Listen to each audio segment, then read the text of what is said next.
안녕하세요. 김종환 앵커입니다. 지난 시간은 현재 진행 중인 미국과 이란의 전쟁이 어떻게 시작되었고 어떠한 역사적, 정치적 배경이 있는지에 대해 알아봤습니다. 오늘 이 시간은 한국의 호르무즈 해협 파병 문제와 평화를 위해선 과연 어떤 노력이 필요한지에 대해 알아보겠습니다. 오늘도 김종환 정치평론가 나와주셨는데요. 안녕하세요. 안녕하세요. 주한 미국 대사 해리 해리스가 KBS 인터뷰를 통해 한국이 중동에 파병하길 희망한다 이렇게 밝혔어요. 문재인 정부가 과연 한국군 파병을 염두에 두고 있을까요? 네, 그럴 가능성이 아주 높다라고 볼 수 있습니다. 물론 문재인 정부는 지금 파병을 결정한 바 없다는 말을 되풀이하고 있는 건 사실이에요. 하지만 언론 보도만 봐도 정부 관계자들의 말을 인용을 해가지고 파병에 대해 계속 보도하고 있고요. 또 심지어 해군은 아덴에 파견되는 왕건함 선원들에게 작전 구역이 병행될 수 있다라고 통보했는데 이건 뭐냐면 사실상 왕건함이 호르무즈 해협으로 가는 것을 염두에 둔 것이라 봐야 되는 거죠. 이렇게 정황들이 있기 때문에 문재인 정부는 이미 파병을 결정은 해놓고 발표할 이 시기만 재고 있다라는 추측이 나오는 것입니다. 방금 한국군이 호르무즈 해협으로 파병될 수 있다고 말씀하셨는데요. 호르무즈 해협은 어떤 곳인가요? 말씀하신 호르무즈 해협은 이란과 사우디아라비아 사이에 있는 그 페르시아만이라는 곳이 있습니다. 거기서 인도양으로 나가는 관문입니다. 이게 왜 중요하냐면은 세계 석유 공급의 5분의 1이 이곳을 지납니다. 즉 해상 석유 수송의 가장 중요한 길목입니다.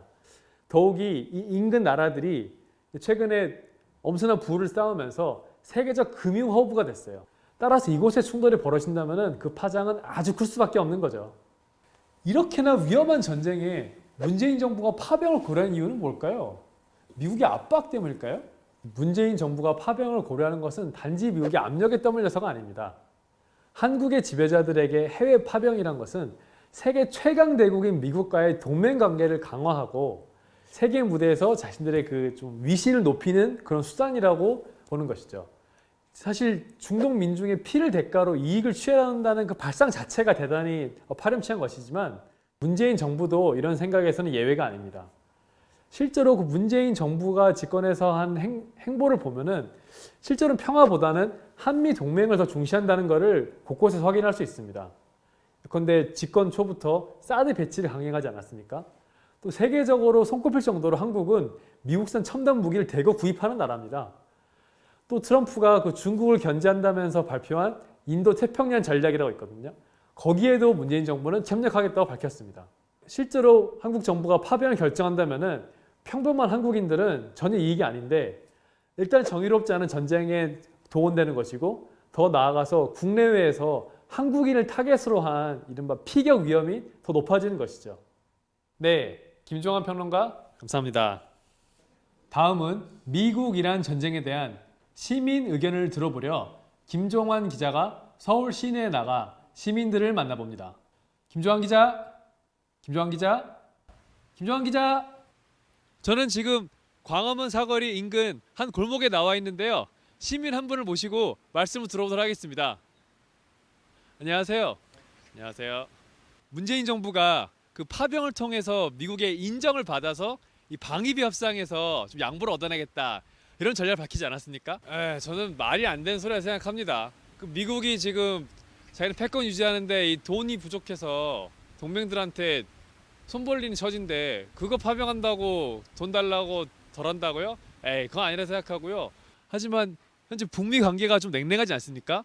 그래서 파병으로 미국이 협조를 구해야 된다 이런 주장도 만만치 않은데 이에 대해서 어떻게 생각하십니까? 한국이 파병한다고 미국이 아이쿠 감사합니다라고 하면서 자기 정책을 바꾼다? 그런 일은 없을 거라고 봅니다.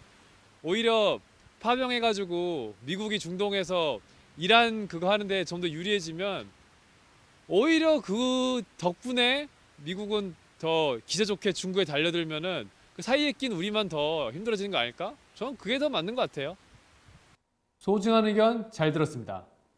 이번엔 김종환 기자가 파병 반대 집회가 벌어지는 현장에서 시민들을 만나봅니다. 김종환 기자? 네, 저는 지금 파병 반대 시위 현장에 나와 있는 김종환 기자입니다. 시민 한 분을 모시고 말씀을 들어보도록 하겠습니다. 지금 문재인 정부는 논란을 피하려고 그 꼼수를 부르고 있어요. 꼼수를. 그래서 아덴만에 가 있는 그 청해부대를 호르무즈 해협으로 대신 보내는 식으로 해가지고 국회 동의를 거치지 않으려는 그런 꼼수를 부리고 있거든요. 이거 안 될 일입니다. 이렇게 불의한 전쟁에 우리 청년들이 희생되는 거는 결사 반대합니다. 반대한다. 지금까지 파병 반대 시위 현장에서 김종환 기자였습니다. 네, 김종환 기자. 그리고 귀한 의견 주신 시민분들께 감사드립니다. 시민 인터뷰에서 말씀했던 것처럼 국회 동의를 건너뛰고 파병을 추진할 수도 있지만 파병이 국회에서 통과될 수도 있다는 점도 경계해야 합니다. 이라크 전쟁 파병을 포함해 지금까지 모든 파병은 국회에서 통과됐죠. 파병이 한국 지배자들에게 이익이 되는 만큼 국회를 지배하는 주류 정당들도 파병에 동의할 가능성이 큽니다. 미군은 중동의 평화가 아닌 자신의 패권을 위해 중동에 주둔하고 있습니다. 이번 전쟁에서 보던 미국은 자신의 패권이 흔들리는 가운데도 지배력을 놓지 않으려 몸부림을 치며 전쟁을 일으키고 있습니다. 미군이 중동 패권을 포기하고 모든 미군이 중동에 사라지기 전까지 미국은 계속해서 갈등을 일으켜 어떻게든 자신의 영향력을 키우려 할 것입니다.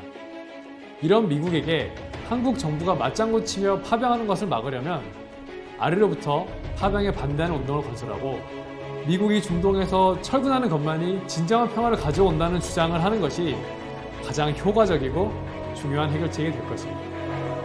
저는 앵커 김종환이었고요. 다음에 또 찾아뵙겠습니다. 감사합니다.